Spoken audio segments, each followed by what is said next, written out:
근데 이제 요한복음을 이제 우리가 구체적으로 이제 보기에 앞서서 이렇게 전체 구조를 좀 우리가 봐야 될 텐데요.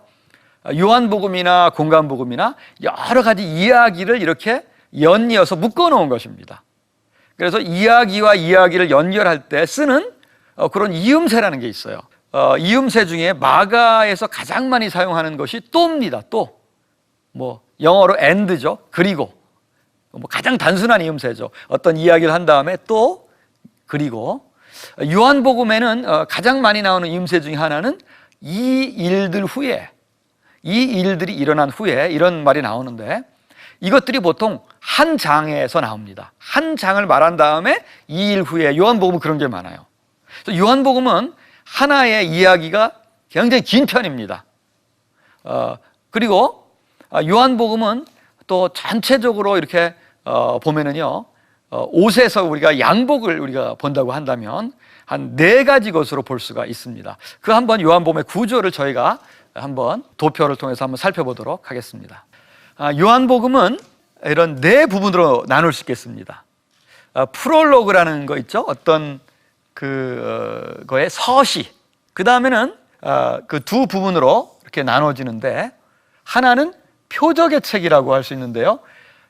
요한복음에 7가지 표적이 나옵니다. 첫 번째 가나의 혼인 잔치에서 하는 물을 포도주로 만든 표적이 나오고요. 마지막에는 이제 나사로를 살리는 그런 최고의 표적이 나옵니다.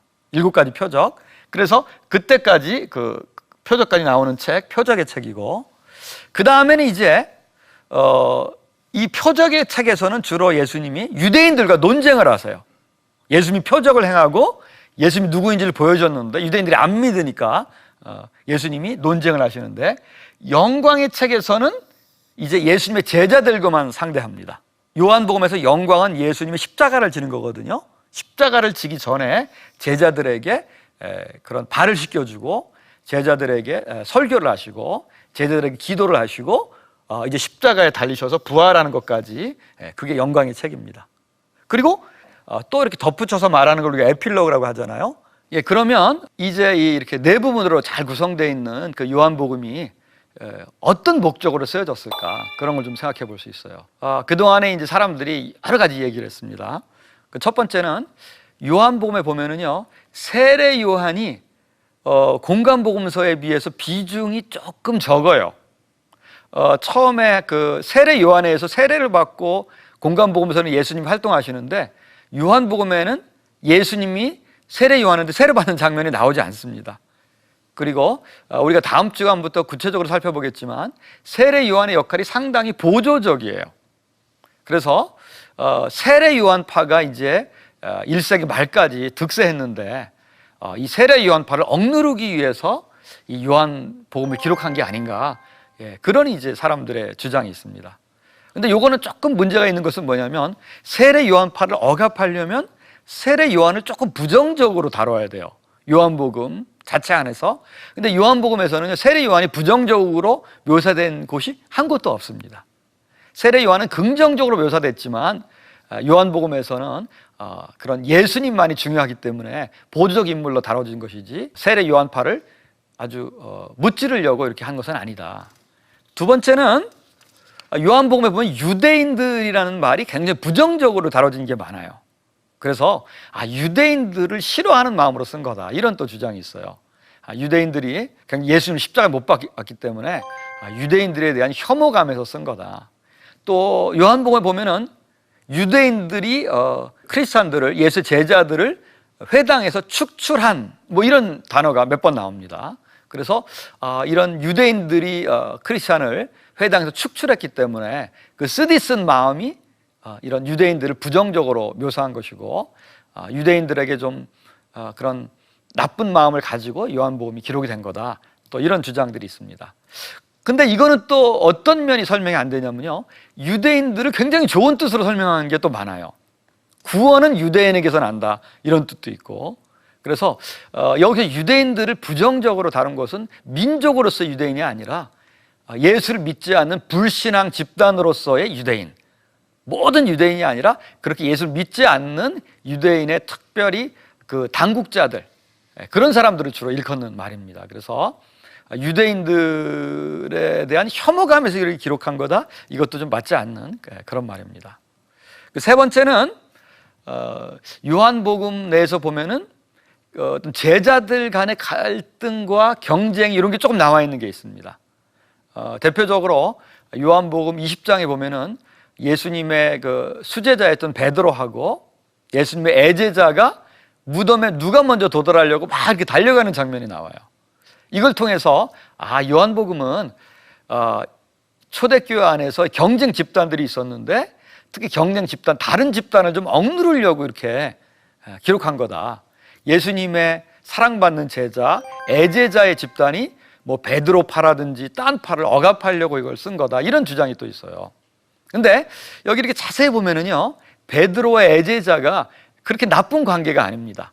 마치 형님 먼저 아우 먼저 이런 것처럼 무덤에는 애제자가 먼저 도달했지만 그 무덤 속에 들어가는 것은 베드로에게 양보해요. 그래서 서로 이것이 경쟁 관계를 기록한 것이라고 하더라도 그 어떤 상대파를 이렇게 억누르려고 하는 이제 그런 건 아니었다, 그렇게 말을 할 수가 있겠습니다. 다행히도 요한복음은 분명하게 그 어떤 구절에서 그 책을 쓴 목적을 얘기하고 있어요.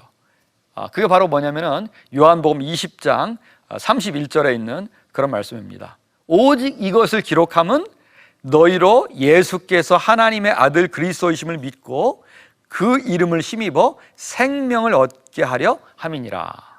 두 가지입니다. 이것을 기록한 목적은 너희로 하여금 예수님이 그리스도라는 것을 믿는 것. 그러니까 이것을 기록한 것은 예수가 그리스도라는 것을 사람들에게 보여주고 그걸 믿게 하는 것입니다. 그래서 요한복음을 보면은 예수가 그리스도라는 것을 자꾸 예수님의 표적을 통해서 증거합니다.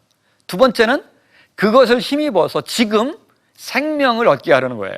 죽어서가 아니라 지금 예수를 믿는 그런 영생의 축복을 지금 누리면서 사람들이 살게 하도록 이것을 기록했다는 것입니다. 요한복음을 읽을 때는 그래서 우리가 두 가지 목적이 있다고 볼 수 있어요. 하나는 선교적인 목적입니다. 우리가 읽으면서 예수님을 그리스도로 받아들이게 하는 목적이 있고요.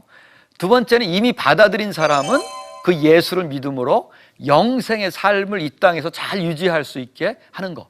그래서 요한복음은 불신자도 읽어야 되는 책이고요, 기존 신자도 계속해서 이 땅에서 영생을 누리면서 살기 위해서 읽어야 되는 그런 책입니다.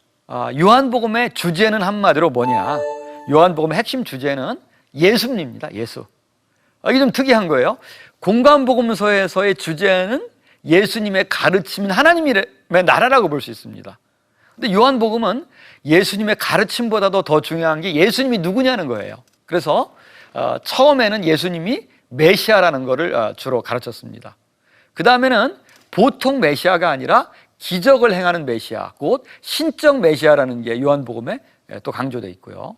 또 요한복음에는 하나님 아버지와 친밀한 관계를 누리는 그런 하나님의 아들 예수라는 것이 또 보여지고 있습니다. 또 요한복음에는요, 구약 성경에는 이스라엘에서 하나님이 맡았던 역할, 또 이스라엘 사람들이 하나님을 만날 때 중요한 역할을 했던 성전, 또 하나님이 하셨던 역할인 그런 목자, 그런 역할들을 예수님이 맡으십니다. 그래서 하나님 아버지와 예수님 간의 친밀한 관계에 대해서 많이 말하는 그런 복음서가 요한복음입니다. 요한복음을 그래서 우리가 읽을 때 가장 염두에 둬야 할 기본 진리는 뭐냐면요, 예수님은 어떤 분인가? 예수님은 그겁니다. 그리고 질문을 할 때 우리가 각 과를 공부할 때마다 예수님은 어떤 분인지를 우리가 살펴보도록 하겠습니다.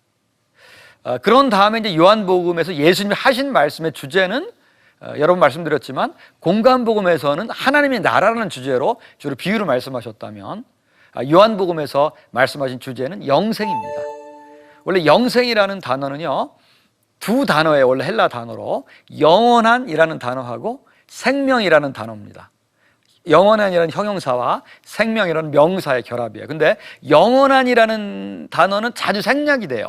그래서 그냥 생명이라고도 많이 씁니다. 요한복음에서. 요한복음에서의 예수님의 말씀의 주제는 영생 혹은 생명인데 이 생명이 뭐냐, 영생이 뭐냐? 우리가 영생을 영원히 사는 거다, 저 천당에 가서, 이렇게 생각하는 게 참 많아요. 근데 요한복음에서 영생은 이 땅에서 얻는 거거든요. 그래서 영생이 영원히 사는 거라면 영생의 그 대처어는, 반대말은 즉사겠죠. 근데 영생의 반대말은요, 요한복음 3장 16절에 보세요. 하나님이 세상을 사랑하사 독생자를 주셨으니 이는 그를 믿는 자마다 멸망하지 않고, 멸망입니다. 멸망이라는 것은 뭐냐면 살았지만 실제는 죽은 것과 같은 그런 삶을 사는 거, 올바른 삶을 살지 못하는 그런 인생, 그게 멸망입니다. 그렇다면 영생은 뭐냐면 참으로 올바르게 사는 거. 요한복음에서는 그래서 영생을 뭐라고 정의하냐면 요한복음 17장 3절에 영생은 곧 유일하신 참 하나님과 그의 보내신 자 예수 그리스도를 아는 것이다, 그렇게 정의하고 있습니다.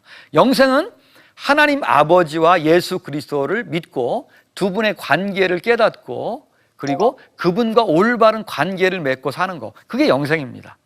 그래서 그거는 예수를 우리가 믿을 때, 하나님의 자녀가 될 때 영생을 얻는 거예요. 그리고 그것이 영원히 지속된다는 의미에서 영생이라고 그렇게 한 것입니다. 이게 요한복음이 가르치는 예수님의 핵심 말씀이고, 그 이외에도 우리는 요한복음에서 아까도 말씀을 드렸지만 삼위일체 교리가 굉장히 분명하게 나타나 있고요. 또 독특한 교회론도 나타나 있어요. 요한복음에는. 또 종말론 중에서도 요한복음에서는요, 종말론이라는 게 뭡니까? 예수님이 다시 오시는 거에 대한 거잖아요. 그런 종말론에 대한 것도 좀 독특한 게 있어요. 종말론은 예수님이 미래에 오실 것에 대해서 말하는 것하고, 그 능력이 현재 임하는 것에 대해서 말하는 거, 현재 임하는 것에 대해서 말하는 것을 현재적 종말론이라고 합니다. 혹은 실현된 종말론이라고 하는데, 그것이 굉장히 두드러진 게 요한복음입니다. 그 이외에도 요한복음에는 서로 사랑하라는 그런 윤리도 나타나 있습니다. 공간복음의 사랑이 이웃사랑이라면, 요한복음은 서로 사랑이라는 크리스찬 내의 사랑을 또 강조하는 그런 측면이 있습니다. 이런 요한복음을 우리가 이제 볼 때 현대적으로 어떤 의미가 있는가, 다른 복음서에 비해서 요한복음을 읽을 때 우리가 어떤 중요한 것을 우리가 얻을 수 있는가, 그거는 예수 중심성일 것 같아요. 예수 중심성. 우리가 이제 교회에서 가르치는 게 여러 가지가 있습니다, 현재는. 근데 복음은 부자 되는 것에 관한 것도 아니에요. 복음은 무슨 부모님께 잘하는 효도에 대한 것도 아니에요. 우리가 성공하는 그런 지혜에 대한 것도 아니에요. 복음은 예수에 대한 것이다. 이게 가장 분명한 게 성경 중에서도 요한복음입니다. 그래서 이 예수 중심성이 요한복음의 가장 중요한 역할이다. 그래서 그것과 연관이 되니까 또 요한복음의 중요한 역할이 뭐냐면요, 예수님과 관계하는데 모든 사람이 평등한 권리를 갖는다는 거예요.